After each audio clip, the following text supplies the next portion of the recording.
ഇന്നത്തെ അധ്യായത്തിലെ ആദ്യത്തെ മത്സരാർത്ഥിയെ വേദിയിലേക്ക് സ്വാഗതം ചെയ്യുന്നു. ആർദ്ര. ആർദ്ര, മാമ്പഴത്തിലേക്ക് വീണ്ടും സ്വാഗതം. ഏത് കവിതയാണ് ചൊല്ലുന്നത്? പ്രഭാവർമ്മയുടെ മഴ എന്ന കവിത. മഴ എന്നുള്ള കവിത അല്ലേ? കഴിഞ്ഞ പ്രാവശ്യം കുറത്തി പാടി ഞങ്ങളെയൊക്കെ ഞെട്ടിച്ച ആളാണ് ആർദ്ര. അതുപോലെ തന്നെ ഒരു കിഡ്ലൻ കവിതയ്ക്കായിട്ട് ഞങ്ങൾ കാത്തിരിക്കുകയാണ്. ആശംസകൾ.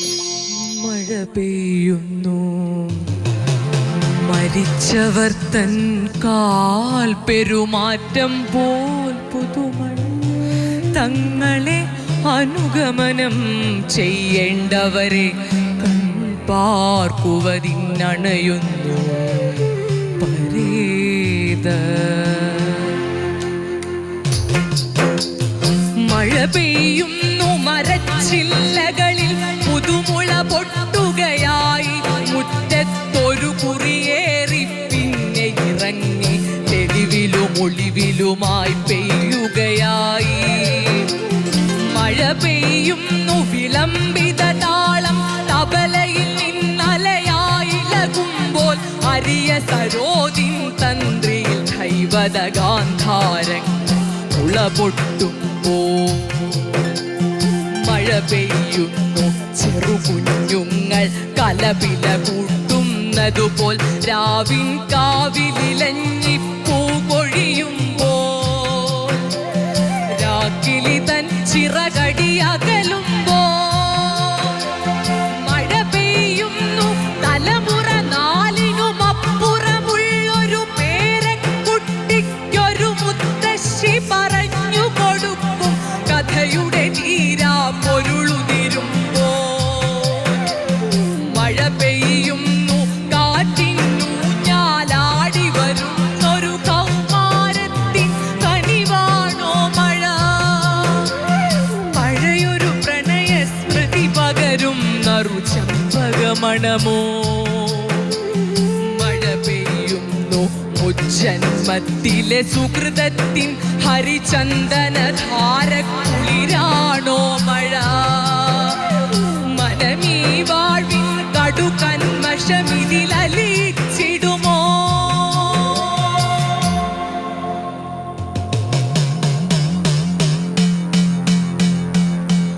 മഴ പെയ്യുന്നു, ചുറ്റുമെങ്കിലും എനിക്കെൻ്റെ മുറി വിട്ടിറങ്ങുവാനാവുകില്ലെന്നോ? മുറി പുറത്തു നിന്നും പൂട്ടിപ്പോയവർ മഴച്ചാറ്റലെനിക്കു കയ്യെത്താതെ പോകുവാൻ വിധിച്ചെന്നോ? മഴ പെയ്യുന്നു, ചുറ്റുമെങ്കിലും മനസ്സിൻ്റെ വറുതിക്കനൽ പാടം നീറി നിൽക്കയാണൊരു കണവും കാറ്റിൽ പാറി വീഴുകില്ലെന്നോ? മഴ പടിപ്പുരയ്ക്കൽ വന്നു, വന്ന പോൽ പിൻവാങ്ങുമോ? മഴ പടിപ്പുരയ്ക്കൽ വന്നു, വന്ന പോൽ പിൻവാങ്ങുമോ?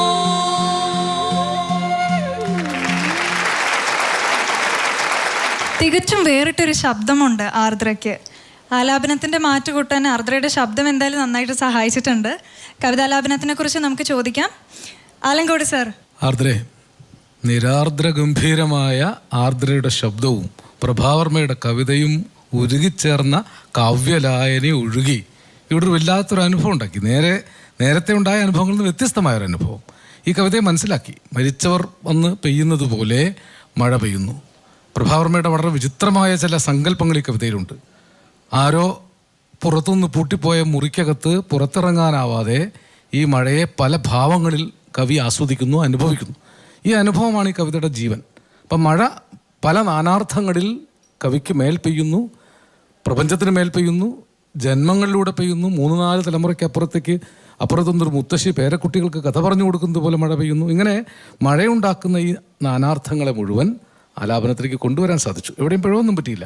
ഇതിന് പറ്റിയൊരു ആലാപനമാണ്. താളത്തിൽ നിൽക്കുമ്പോൾ താളത്തിലും, വിരുദ്ധത്തിലേക്ക് വരുമ്പോൾ വിരുദ്ധത്തിലും ആ ഭാവം സന്നിവേശിപ്പിക്കാൻ സാധിച്ചു. എനിക്ക് ചെറിയ ഒരു തോന്നലുണ്ടായത്, 1-2 സ്ഥലത്ത് ഇങ്ങനെ ഒന്ന് താളത്തിനകത്ത് കൊള്ളിക്കാൻ ഒന്ന് ഞെരുങ്ങുന്നത് പോലെ തോന്നി. അതൊന്നും കൂടി ശ്രദ്ധിച്ചാൽ നന്നായി ചൊല്ലാൻ പറ്റുന്ന ആളാണ്. നന്നായി തന്നെയാണ് കവിത അനുഭവിപ്പിച്ചത്. നന്നായി, അഭിനന്ദനം. നന്ദി സാർ. മുരുകൻ സർ. ആർദ്ര വളരെ നന്നായി കേട്ടോ മോളെ. ഞങ്ങൾ പറയായിരുന്നു ഈ ഒരു പെൺകടമനിട്ട മലയാള കവിതയ്ക്ക് അത്യാവശ്യമാണേ. ആ അർത്ഥത്തിൽ നല്ല ഊർജ്ജസ്വലമായ ചൊല്ലൽ വരട്ടെ. ഈ മഴ ഇത്ര ഊർജ്ജസ്വലമായി ചൊല്ലാൻ കഴിയുന്ന ശ്രീ പ്രഭാവർമ്മയ്ക്ക് പോലും ഒരു കരുതലുണ്ടായിരിക്കില്ല. അത്ര മനോഹരമായിട്ട് അല്ലേ, കയറി ഇറങ്ങി ദ്രുതതാളത്തിൽ ഇങ്ങനെ മഴ പെയ്യുകയായിരുന്നു ആർദ്ര ചൊല്ലുമ്പോൾ ഞങ്ങളുടെ മനസ്സിലൂടെ.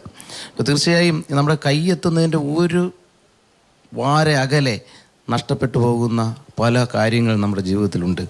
അത് കണ്ടു നിൽക്കുവാൻ മാത്രം വിധിക്കപ്പെട്ടവരായി നമ്മൾ മാറി നിൽക്കേണ്ടി വരുന്നുണ്ട്. അത് പ്രണയമാകാം, അത് പിന്നെ അമ്മയുടെ വാത്സല്യമാകാം. അപ്പോൾ നമ്മളിപ്പോൾ വൃദ്ധസ്ഥാനത്തിൽ കിടക്കുന്ന മുത്തശ്ശിക്കാണെങ്കിൽ അത് പ്രതീക്ഷിക്കുന്ന ഒരു തലോടലാകാം. അങ്ങനെ നഷ്ടപ്പെട്ടു പോകുന്ന പല ബോധങ്ങളെയാണ് മഴയിലൂടെ പ്രഭാവർമ്മ ഈ കവിതയിൽ അടയാളപ്പെടുത്തിയിരിക്കുന്നത്.